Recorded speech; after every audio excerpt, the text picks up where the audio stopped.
Pues vamos a grabar la clase. Padre, pues ya están 19 personas conectadas, son las 7:03 de la tarde, entonces le cedo la palabra. Sí, gracias. Bien, pues continuando con esta presentación sobre las instituciones del Antiguo Testamento, de haber iniciado con la familia, ahora estamos desmenuzando a la familia en sus diferentes circunstancias, viendo la figura de matrimonio con las vicisitudes que nos presenta. Hace 8 días terminábamos de ver precisamente lo concerniente a la elección de la esposa, cómo conocer al pueblo de Israel a través de sus instituciones en la vida del matrimonio, la elección de esposa, que no, cosas que han cambiado a lo largo de la historia para quienes participan o han tomado de las costumbres del pueblo judío, para otros que participan habiéndolo tomado, y encontramos lo referente a la elección de la esposa, pues obviamente, como yo creo que en toda sociedad, se busca casarse joven, con la peculiaridad de esta sociedad, de el pueblo del Antiguo Testamento, el pueblo bíblico. Entre las hijas se buscaba que se casasen en el orden, primero la mayor y así sucesivamente. No siempre era como tal. Los papás, o más bien el padre de familia, regularmente era el que buscaba la mujer para darle esposa a su hijo, y regularmente se buscaba entre la misma familia. Recordemos cómo viene constituida la familia del pueblo de Israel, Antiguo Testamento, que no estaba referido solamente a la figura tradicional, papá, mamá e hijos, sino que era por extensión todos los que en ella habitaban, y entre ellos se buscaba a los hijos mujer, regularmente entre primos hermanos. Era una práctica frecuente. ¿Cuál era la razón? De que los bienes o el patrimonio de la familia no se perdiera. La consideración de buscar regularmente esposa a los hijos de entre la familia, atendiendo el vínculo de sangre, pero atendiendo también esta consideración de que no se pierda el patrimonio, que no se pierdan los bienes y pasen a otras familias, es lo que está en la base de lo que es la figura del levirato, como lo vamos a ver más adelante.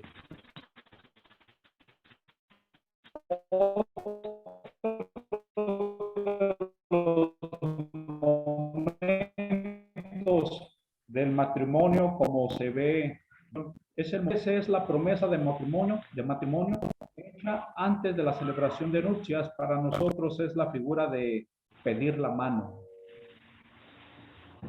En algunos ambientes de la vida social sigue todavía la práctica de este momento, pedir la mano, pero yo me atrevo a decir,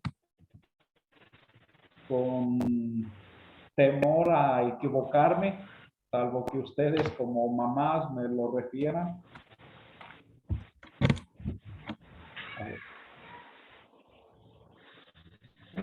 Perdón, ¿sí me escuchaban? Padre, sí se escuchaba. Sí, padre. Es que se me desconectó ahorita, pero bueno. Les decía que salvo que me equivoque, y ustedes como mamás cuyas hijas o hijos casados hay algunos espacios en la vida social donde como que ha caído en desuso este momento de los esponsales, este momento de pedir a la novia. Yo les referiré, por ejemplo, en nuestros ambientes allá en el Bajío, y lo viví, no les podré decir de Celaya y sus alrededores, pero creo que también es parte. Pero como seminarista y en los momentos en que tuvimos misiones, les podré decir de las parroquias de Yuriria, Uriangato, Moroleón, Cuitzeo y más en sus áreas rurales. Este momento de los esponsales se vive de manera peculiar. Allá dicen, ya se robó a la novia, ya se llevó a la novia. A la edad de entre los 13, 14, 15 años, comienza a darse esta costumbre en estos ambientes sociales. Ya se la llevó. Los papás regularmente, antes de pensar en algo grave, si la hija no llegó a casa, regularmente hacen la idea de que el novio ya se la llevó. ¿Cómo se da este momento de los esponsales en estos ambientes? Cuando el muchacho se lleva a la novia a la casa paterna, los papás de él seguramente se sorprenden, pero le apoyan.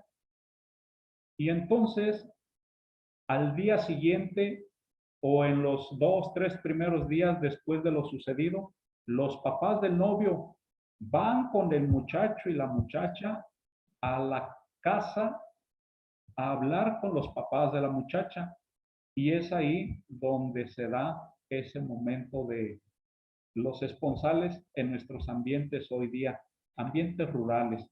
Pero por eso decía como que en algunos ambientes se ha perdido o ha caído en desuso, como que en otros tiene una cierta variación, pero hay algunos que todavía lo procuran. Ese momento se nos presenta con la expresión: a partir de hoy serás mi yerno. Y lo que les decía de la figura del Moab, que es la figura de la dote, ese es el momento en que se habla con los papás al respecto. Bien, otro de los momentos del matrimonio son las ceremonias.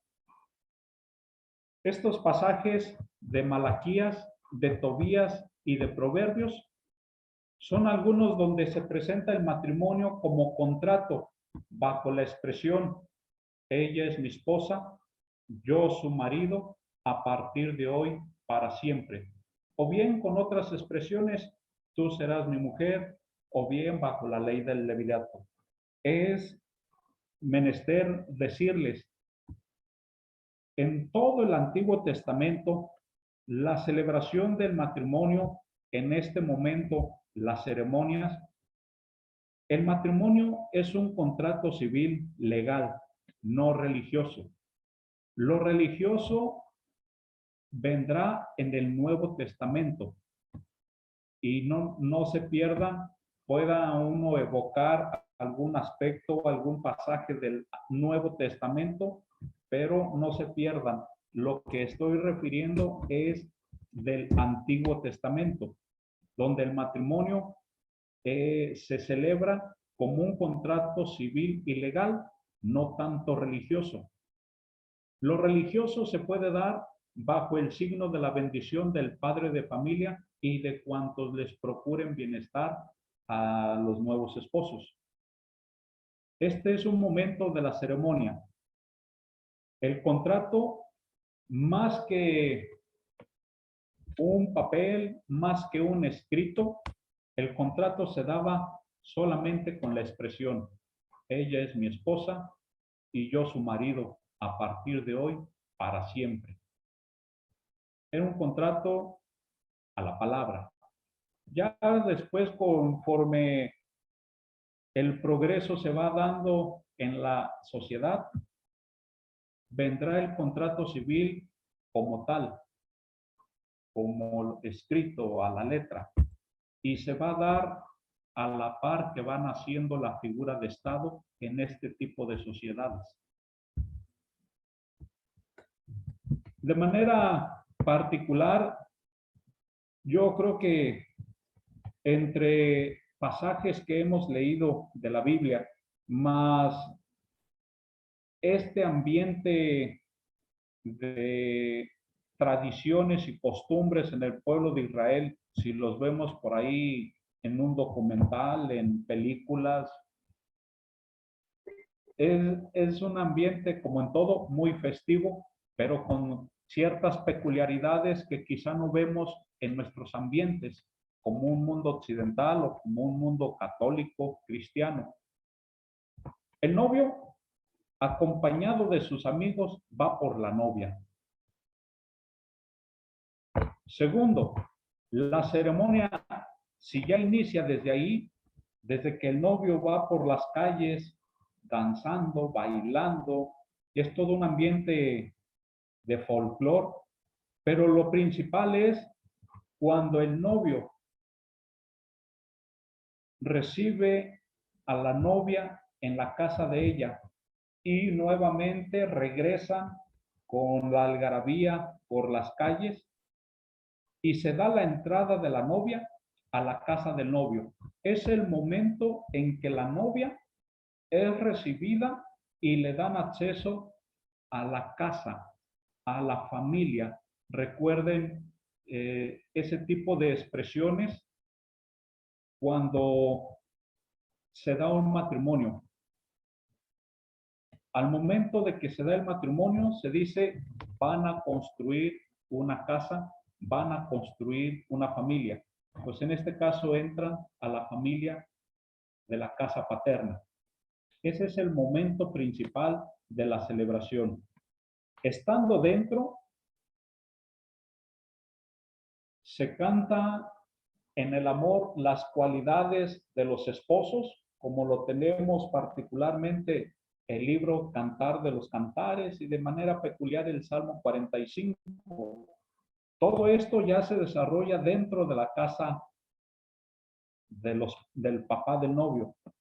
Y algo de lo que llama la atención, todo el festín se desarrolla en la casa de los padres del novio con duración de 7 días, como encontramos la indicación, entre otros pasajes, en el libro de Génesis que les refiero ahí, capítulo 29, versículo 27, y en el libro de Jueces, capítulo 14, versículo 12. O rara vez la duración de las nupcias se prolonga hasta 14 días, 2 semanas, como es lo referido en el libro de Tobías, que es la situación particular de Tobías al casarse con Sara. ¿Por qué una fiesta de nupcial en el pueblo de Israel, Antiguo Testamento? ¿Por qué durará tantos días? 7, a lo mejor aquí en nuestros ambientes es un momento, unas cuantas horas como fiesta como tal. No sé, ustedes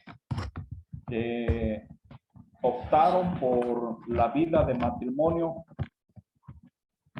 todo lo que significa la algarabía, todo lo que era una expectativa en su momento, todo lo que se fue gestando y terminaron casándose, y en todo lo que implica preparar, de alguna manera va un toque de lo anhelado. Así quise fuera mi fiesta, así la visualizaba por un cierto tiempo y decir, es, ¿cómo llamarle?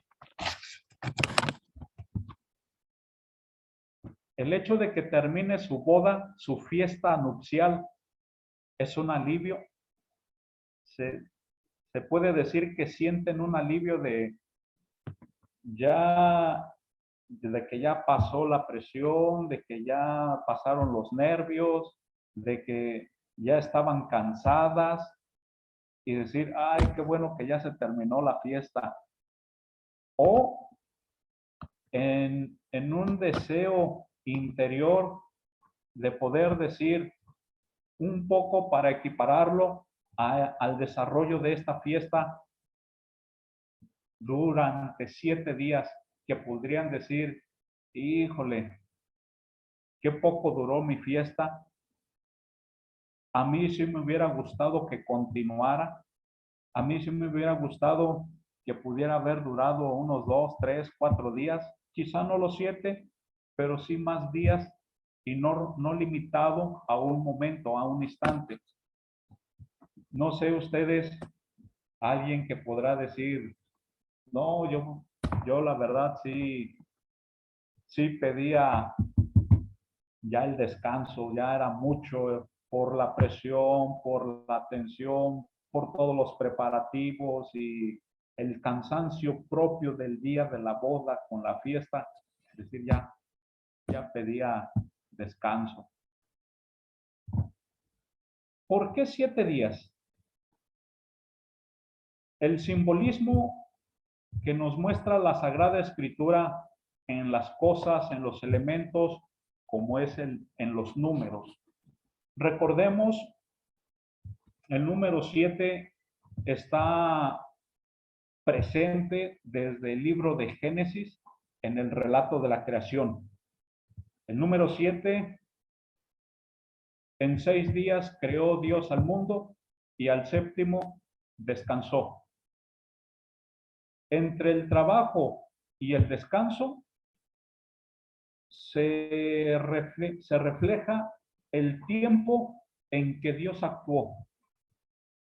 Por lo tanto, el número 7 es un número que nos remite, o bueno, no que nos remite a nosotros, sino al pueblo Antiguo Testamento, que le hacía referencia a un periodo de tiempo pleno, perfecto y completo. El número 7 evoca plenitud y perfección. ¿Por qué celebrar las fiestas nupciales durante 7 días? Quizá por la costumbre de considerar, esto sí era muy fuerte en el pueblo de Israel, Antiguo Testamento. Considerar que el amor viene después del matrimonio. Les refería, por eso tomé la continuación de esta presentación, haciendo referencia, es el padre de familia el que busca mujer, el que busca esposa para su hijo. Pues bien, si esto era así, podemos darnos en la lógica, bueno, lo que se llamaban matrimonios arreglados. Llegar al matrimonio sin conocerse, una posibilidad. O como personas que compartieron la infancia, que fueron creciendo, se conocieron, pero llegar al matrimonio sin esa realidad afectiva de amor del uno por el otro. Entonces, ¿qué tiene que ver esto con el símbolo del 7? No es una aseveración, sino es una hipótesis mía o una manera de entender la explicación. ¿Por qué durante 7 días? Porque es una manera de referir, si en esos 7 días no hubo rechazo, no hubo repudio, cabe la posibilidad de que entonces sea un matrimonio que vaya a iniciar bien, con la posibilidad de que en ese estar conviviendo después de las fiestas nupciales, la posibilidad de que vayan haciendo el amor en el mutuo conocimiento y en el mutuo trato. a diferencia de cómo es la costumbre en el mundo occidental, regularmente en nuestros pueblos, y considero pueblos en todo el continente, bueno, dejémoslo en Latinoamérica, y considerando nuestros pueblos, los cercanos y en los que nosotros nos movemos. Regularmente se llega al matrimonio con una referencia de amor anterior. Ese es el noviazgo. Y surge un amor y ese amor los mueve a tomar la formalidad de su noviazgo en el matrimonio. Hay amor antes del matrimonio y en el mundo bíblico encontramos también algunas experiencias, como es en el libro de Génesis, capítulo 29, versículo 20, y en el primer libro de Samuel, capítulo 18, versículo 20. Pero lo que era más común, por aquello de que eran los papás o el papá el que buscaba mujer, era más común que llegaran al matrimonio sin haber amor. Y por eso quizá durante 7 días dar el espacio de no solamente acentuar lo festivo, sino el trato. Comenzaba el trato. No se conocían, empiecen a conocerse. No se trataban, empiecen a tratarse. Es un breve periodo de tiempo, pero recordemos el número 7. El número 7 es simbólico para que sea un tiempo pleno, perfecto y completo, y entonces a partir de ahí sí vayan haciendo en el buen trato de ellos, vayan haciendo el amor. Es una explicación, les digo, no del todo confirmada, es una explicación más entendiendo el simbolismo y tratando de dar una posible respuesta. Pero a ciencia cierta les mentiría. ¿Por qué 7 días? Así como algo expreso, como algo que la Sagrada Escritura nos diga por qué, no lo encontramos. Necesitamos rastrearlo y poder darnos a sí mismos una respuesta. Bien, eso fue respecto a cómo se celebra el matrimonio, cómo es la ceremonia. Puse mucha atención en esto de una fiesta de 7 días. Ahora, otro momento que se da en la vida de matrimonio es la figura de repudio y la figura de divorcio. En las escuelas rabínicas, esto está latente en todo el Antiguo Testamento, se manejaban dos casos o dos causales. Una, adulterio, y dos, por cualquier motivo. Regularmente, lo primero que se acentúa es el repudio. Y si hay repudio, casi por automático va de la mano con el divorcio. El hombre es quien redactaba o declaraba su repudio y lo hacía con una expresión a la vez semejante pero contraria a lo que fue su casamiento.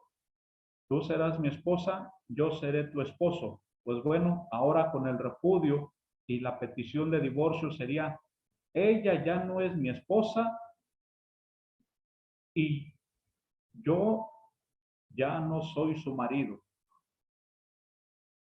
El declararlo, y si con el pasar del tiempo esto se iba formalizando, se extendía un acta.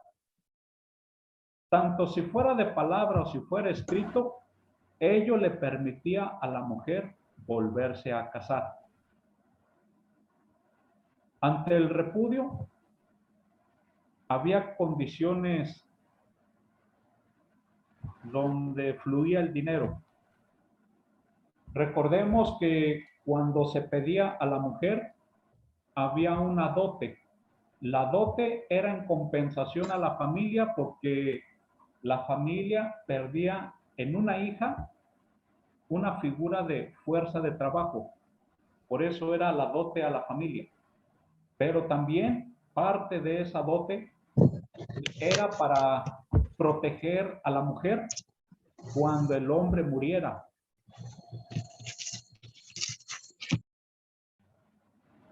Pero cuando el hombre repudiaba a la mujer, tenía que brindarle también una compensación. No podía reclamar el marido la cantidad de moar o dote que había dado. ¿Qué causales había para repudiar? En primer lugar, era el divorcio. Pero para aquellos que consideraban cualquier motivo, por ejemplo, esa cita del libro del Eclesiástico, versículo 25, capítulo 26, refiere: si tu mujer no te obedece, cualquier motivo, el no obedecer es suficiente para repudiar. Suficiente como una justificación. Mi padre buscó mujer para mí, pero yo estaba enamorado de otra mujer. Y era cuestión de tiempo para que, ¿sabes qué? Ya no me gustas. Cualquier motivo. Entonces, en la práctica había como que dos escuelas. Si la bajamos a la práctica, había familias de una u otra formación, quienes con el adulterio, adelante, pero otros con una amplitud más en la libertad de cualquier motivo. No obedeces, no me gustó cómo me miraste, hoy diríamos, se te quemó el agua y la comida, cualquier motivo es válido. Pero había límites a la práctica. En ese sentido, les voy a pedir, si alguien tiene a su mano la Biblia, vamos a leer este pasaje del libro del Deuteronomio, capítulo 22, versículo 13 al 19, para entender a qué se refiere con eso de que el repudio tenía límites, como práctica tenía límites. Son algunas situaciones que se presentaban y en las cuales no te era permitido ejercer, entre comillas, la acción del repudio. Alguien que tenga a la mano ese pasaje, libro del Deuteronomio, capítulo 22, versículo del 13 al 19. Sí, aquí lo tengo. ¿Quién nos hace favor? Si un hombre toma a una mujer por esposa y después de unirse a ella le pierde cariño y, alegando que ella le ha faltado, le crea mala fama diciendo: yo me casé con esta mujer, pero en nuestras relaciones me encontré con que ya no era virgen. Entonces, hasta ahí. Primer límite en el ejercicio de esta práctica: no podías repudiar si difamabas a la mujer. Segundo, ¿le escuchamos? Adelante. Entonces los padres de la joven tomarán la prueba de su virginidad y la presentarán al tribunal de los ancianos de la ciudad. Y el padre de la joven dirá a los ancianos: yo di mi hija por esposa a este hombre, pero ahora él ha dejado de quererla. Y la causa de haberle faltado, alegando que mi hija ya no era virgen. Sin embargo, aquí está la prueba de que sí lo era. Y diciendo esto, extenderá la sábana delante de los ancianos. Entonces ellos apresarán al hombre y lo castigarán, condenándolo a pagar una multa de 100 monedas de plata que deberá entregar al padre de la joven por crearle mala fama a una muchachita virgen Me de metí acá Israel. porque no hay lugar aquí cerquita y mira cómo ando y vengo yendo a la clase. Pero ahorita si vas a sacar algo me dices. Sí, no te apures. Bueno. No. ¿Andas Además, cambiando? Sí, Bueno. Además, ella seguirá siendo su mujer y no podrá divorciarse de ella en toda su vida. Palabra de Dios. Alabamos, Señor.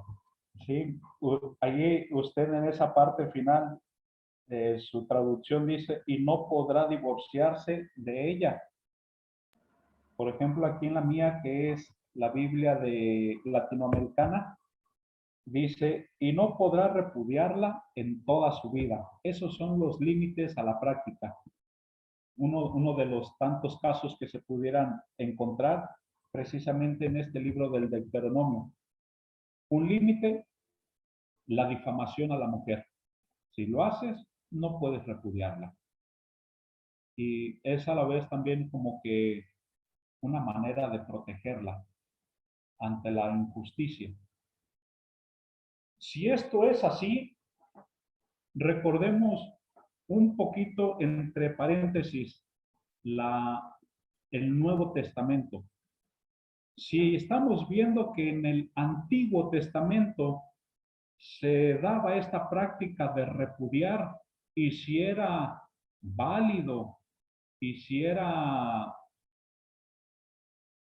probada el repudio, era cuestión de tiempo para que le sobreviniera el divorcio. Entonces, el paréntesis del Nuevo Testamento sería, ¿por qué llegó a permitirse el divorcio?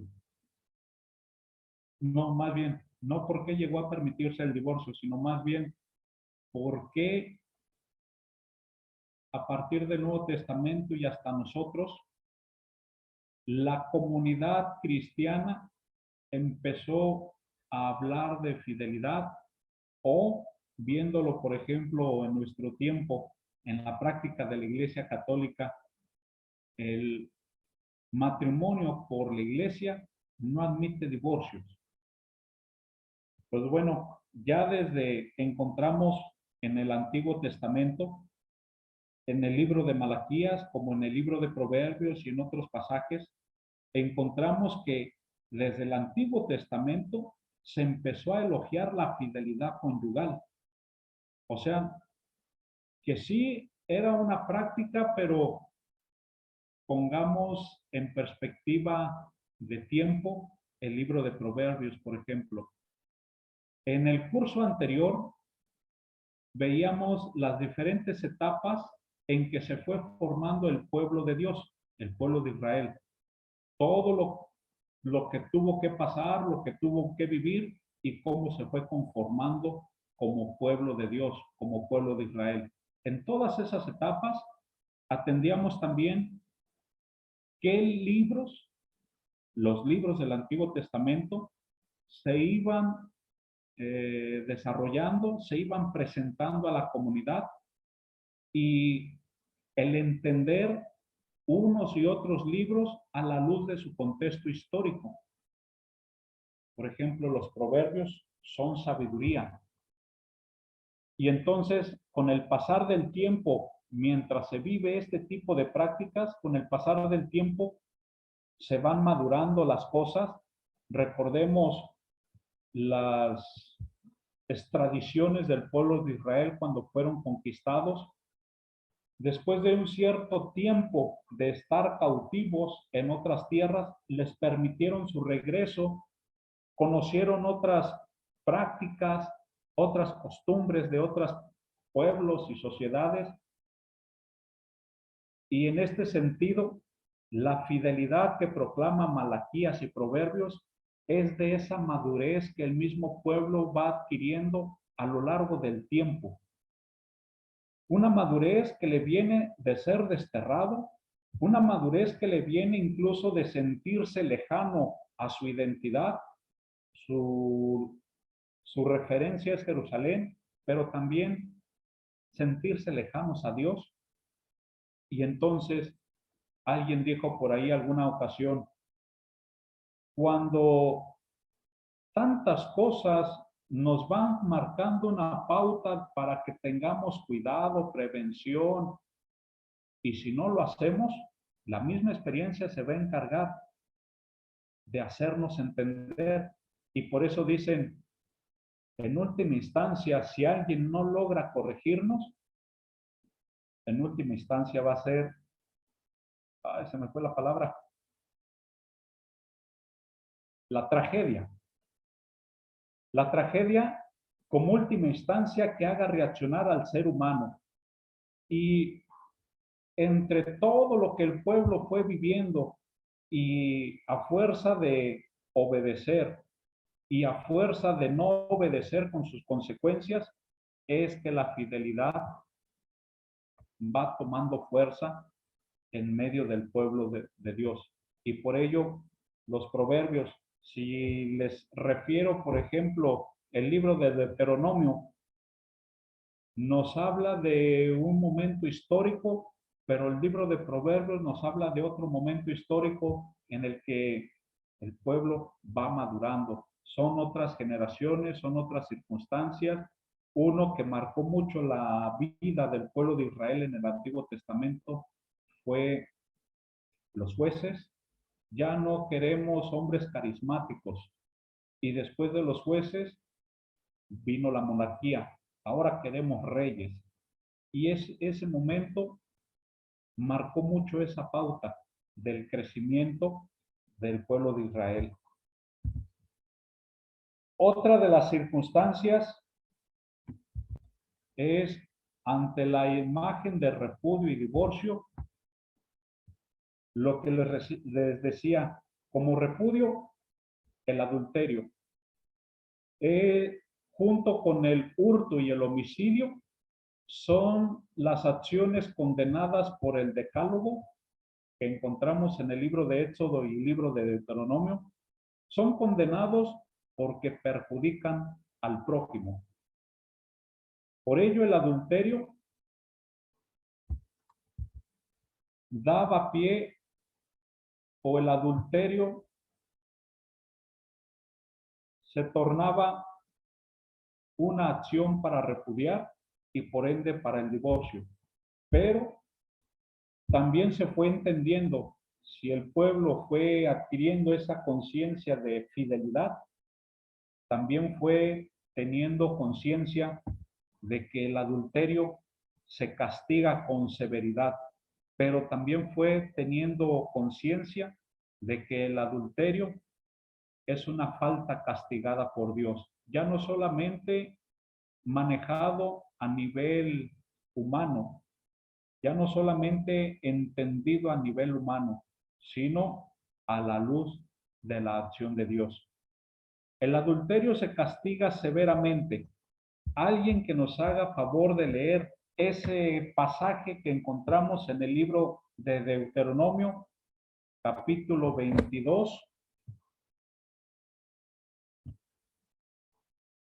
Y debe ser que versículo 21 al 23 o versículo 22 al 23.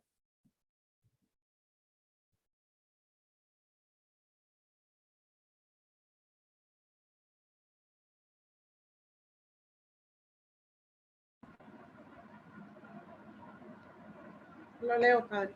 Sí, lo escuchamos. Si se sorprende a un hombre acostado con una mujer casada, morirán los dos, el hombre que se acostó con la mujer y también la mujer. Así harás desaparecer de Israel el mal. Si una joven virgen está prometida a un hombre y otro hombre la encuentra en la ciudad y se acuesta con ella, los sacaréis a los dos a puerta de esa ciudad y los apedráis hasta que mueran. Bien. Gracias. Quizá nosotros lo veamos muy lleno de injusticia, porque a los dos la misma suerte. En todo caso, seríamos así como que tomaríamos partido de, no, pues castíguenla a ella porque ella fue la que buscó, y otros dirán, no, pues castíguenlo a él Entonces, él que ya tenía compromiso, él que es el que está engañando a la esposa y cometió adulterio con otra, no, el castigo sea para él. Pues bueno, ahí es clara la nota final. Es a los dos para, como decía, para así desaparecer el mal de Israel. Casi en la imagen de sacar la manzana podrida para que no eche a perder a los demás. Más o menos en esa línea sería el castigo severo al adulterio. Y el adulterio considerado como una falta castigada por Dios. Vamos a leer la primera cita del libro de Génesis que encontramos ahí, capítulo 20, del versículo 1 al 13. Si alguien lo tiene en mano. Génesis capítulo 20, versículo 1 al 13.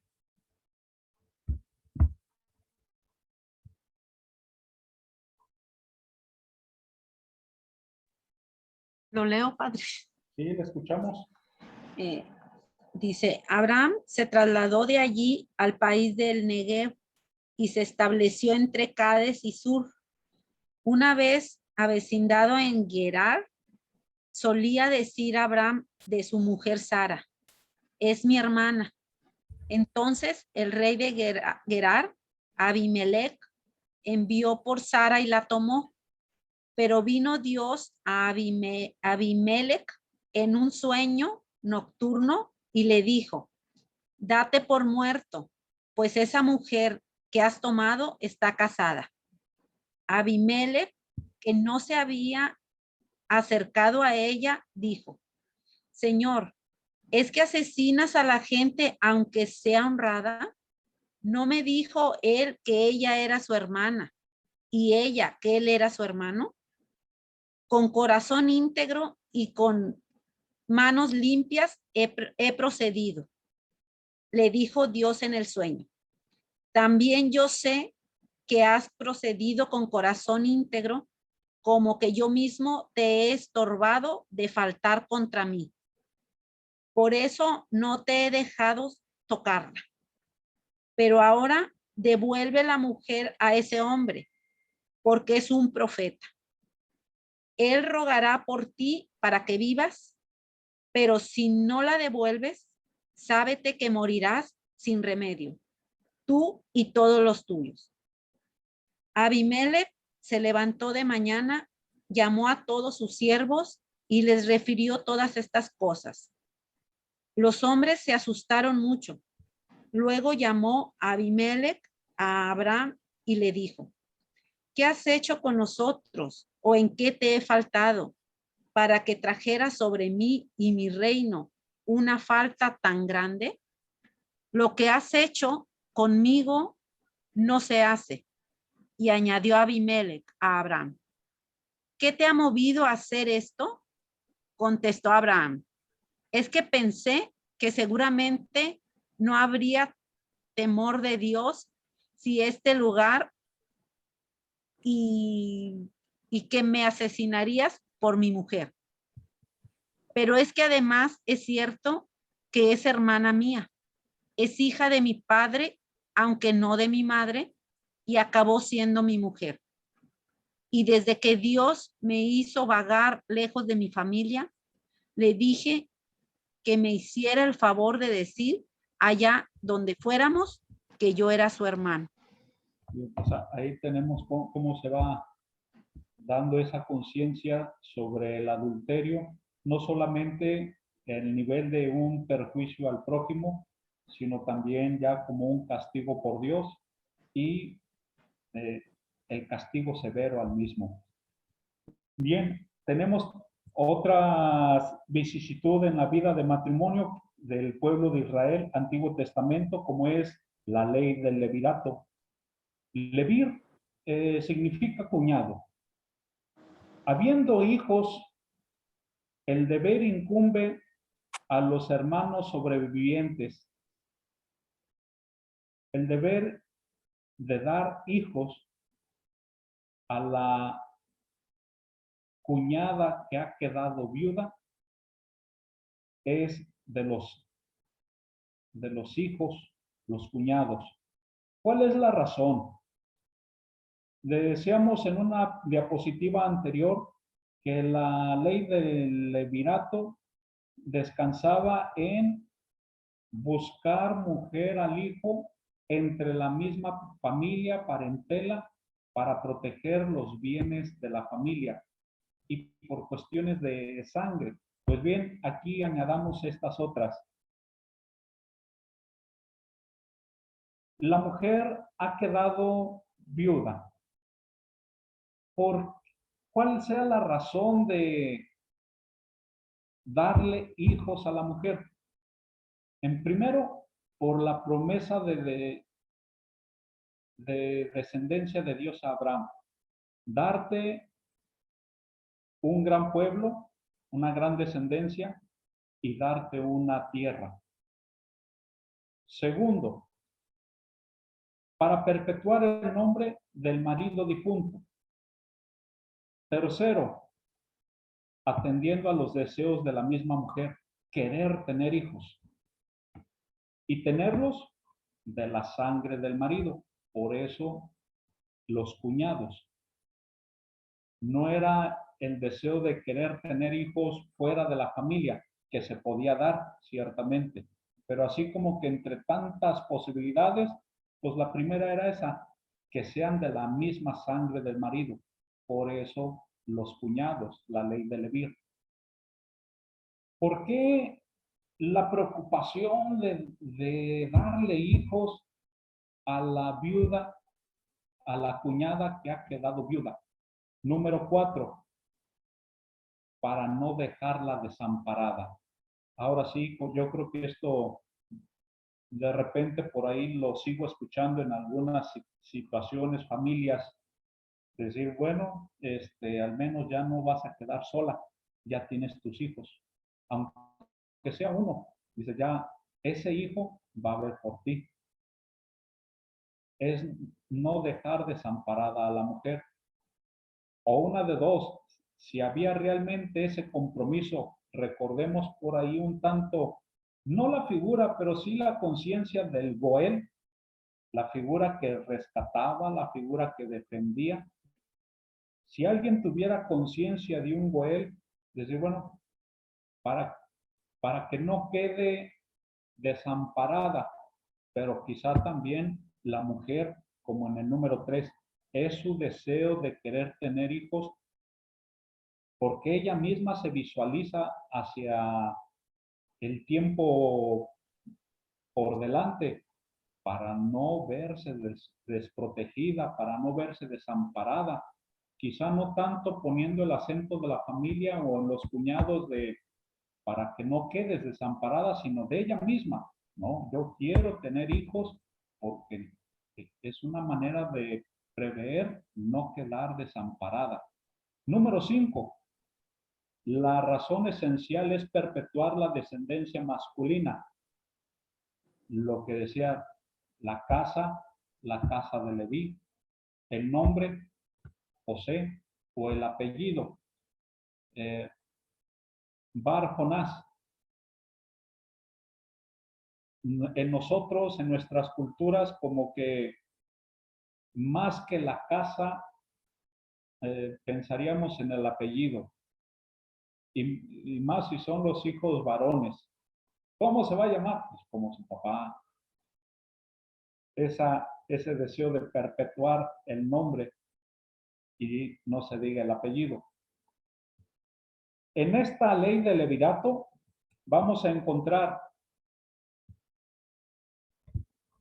el primer hijo que tenga la cuñada viuda, ese es el que se va a considerar hijo legal del difunto, porque de alguna manera se está tratando de perpetuar la descendencia del difunto.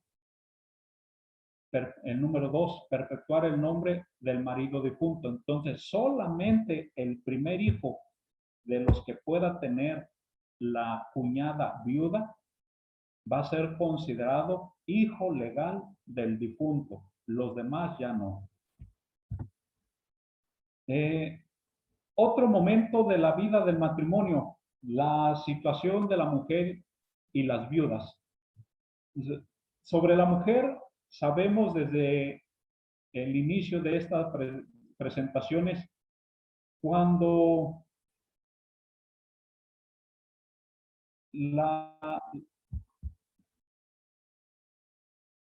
¿cómo llamarle? Cuando la familia fue teniendo estabilidad y cuando la familia pasó de ser nómada a ser sedentaria con estabilidad, recordemos, los nómadas acentuaban mucho la cacería. Cuando la familia se instala, cuando la familia comienza a ser sedentaria, deja un tanto la cacería y comienza la vida agrícola y la vida,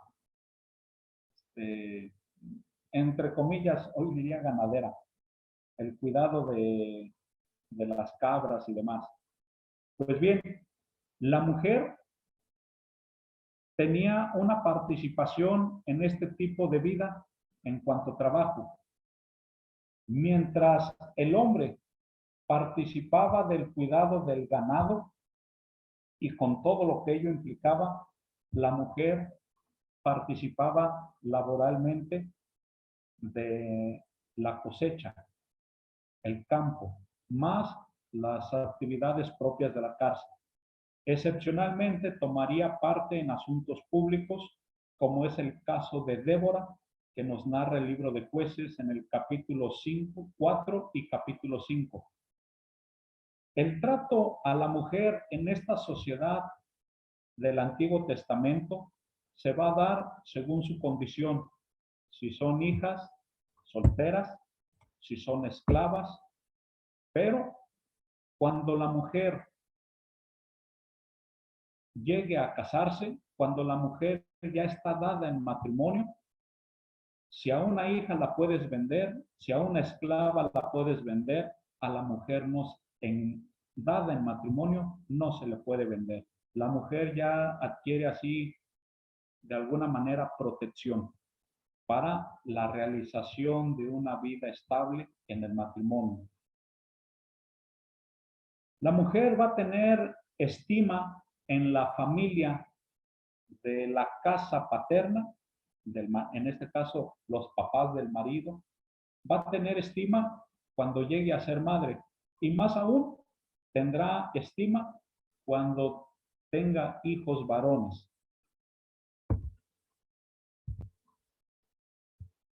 Respecto a la mujer, cuando queda viuda, en el libro de Números, capítulo 30, versículo 10, encontramos el voto hecho por una mujer en matrimonio le sigue obligando aún después de la muerte de su marido, siendo viuda.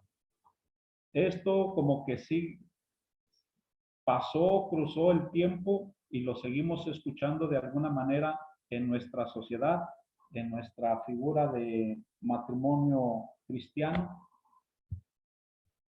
Se es viuda y se tiene el respeto del marido difunto.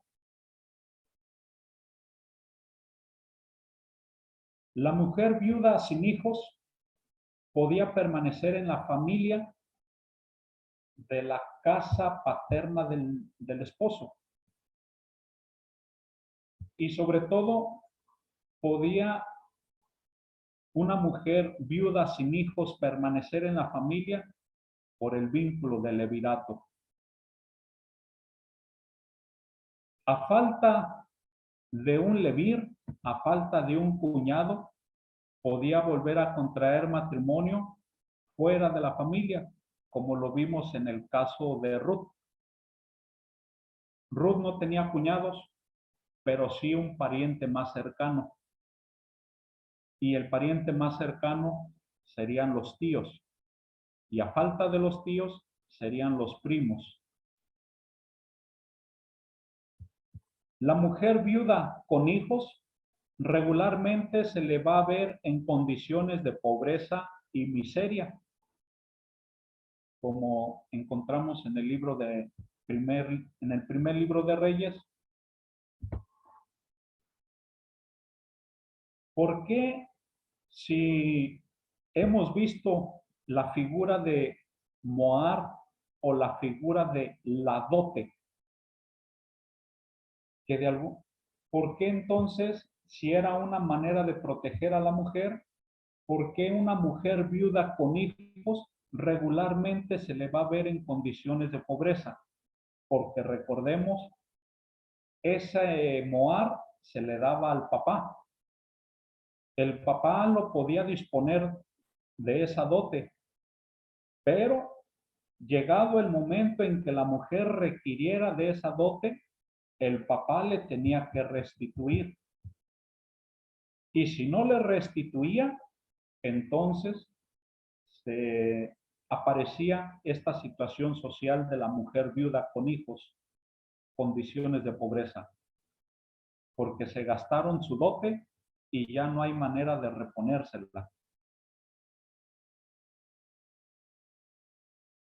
La reposición de la dote podría ser en especie. Es que la dote la hicieron en efectivo o con joyas, pero ya me las gasté, ya no tengo modo de restituirlo. Así como tal, ya no, pero podría ser la posibilidad. Te puedo restituir dándote una esclava, una mujer o un esclavo, alguien que le ayudara a hacer trabajos duros para el sostenimiento. Pero si la mujer viuda con hijos regularmente se le ve en condiciones de pobreza, es porque realmente el padre de familia le ha fallado en todo. Se gastó la dote que le correspondía y no quiere procurarla, pudiéndola hacer con un esclavo, una esclava, con ganado inclusive. ¿Sabes qué? Llévate estas 3 vacas y llévate estas 5 cabras. No, pudiéndolo hacer, simplemente no quería. Y entonces surgía esa condición de pobreza o de miseria. Equiparado a la mujer viuda están los huérfanos, los extranjeros, los forasteros que piden asilo. Están todos aquellos que ya no tienen el apoyo de la familia. Y encontramos esas referencias en el libro del Éxodo y en el libro del Deuteronomio. Y puesto que ya la familia no les brinda el apoyo, puesto que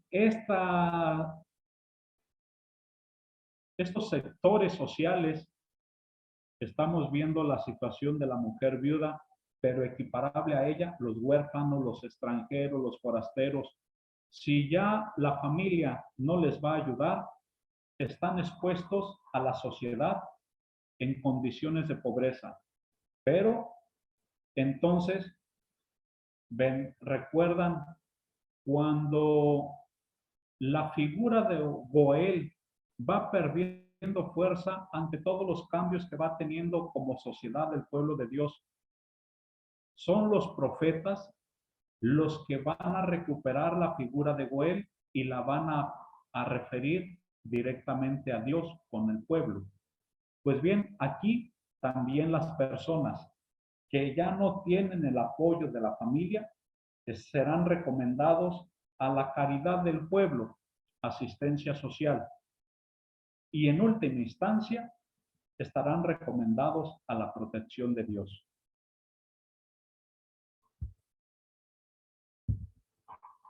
Bien.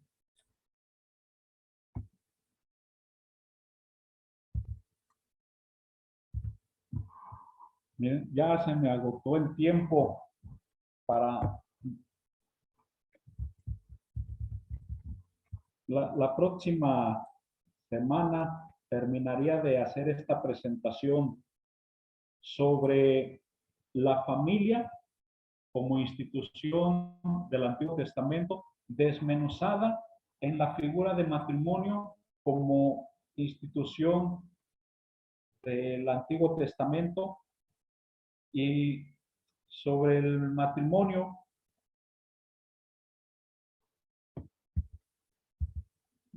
vemos esta situación de que terminamos aquí con la mujer viuda, pero nos faltaría, y con ello terminaría esta presentación, lo referente a la circunstancia, el matrimonio, los hijos, la herencia y los ritos fúnebres. Serían tres ya apartados con los que terminaría esta presentación que engloba en sí al matrimonio. Eso lo completaré el próximo miércoles. Les había dicho la presentación de las citas para ir indagando de primera mano toda esta presentación e ir a la vez de ir adentrándose a la lectura del Antiguo Testamento con las diferentes citas que les vaya proporcionando, no solo estas de la presentación, sino a modo de un ejercicio que podamos hacer. En la lectura, el ir contextualizando con estas pautas e ir teniendo una relectura. No sé cuántas veces ustedes han leído lo que es el ciclo de los patriarcas, la vida de Abraham, la vida de Isaac, la vida de Jacob, la vida de Moisés. No sé cuántas veces lo hayan leído, pero a la luz de estas pautas, sea una relectura para una nueva comprensión de cómo se nos presenta la historia de salvación. Una relectura de cómo ir entendiendo al pueblo de Dios en sus usos y en sus costumbres. Les digo, yo creo que el alcance inmediato sería el no quedarnos en la lectura inmediata y menos, y eso sería así como que un alcance también, tener elementos ante aquellos que toman a la letra la Sagrada Escritura, que no tienen estos elementos, estas pautas para una relectura y una nueva comprensión de los usos a través de los usos y costumbres del pueblo de Dios. Pues bien, les agradezco a todos su presencia, les agradezco su paciencia y nos estamos viendo el próximo miércoles para completar esta presentación sobre el matrimonio. Les deseo tengan buena noche, que tengan un buen descanso y nos vemos el próximo miércoles. Gracias a usted. Gracias, Padre. Muchas gracias, Muchas Padre. gracias. Buenas noches. Gracias, Bendiciones gracias a todos. Hasta luego. Gracias, Padre. Buenas Gracias, noches. buenas noches. Gracias, Por buenas ahí, noches. Gracias, Padre. Buenas noches. Ángela, Carolina, Tracy, Irene, de los que tengo aquí a la vista. Buenas noches, Padre. Buenas Saludos y noches. bendiciones. Bye. María Guadalupe. Excelente presentación. Tobías. Buenas noches.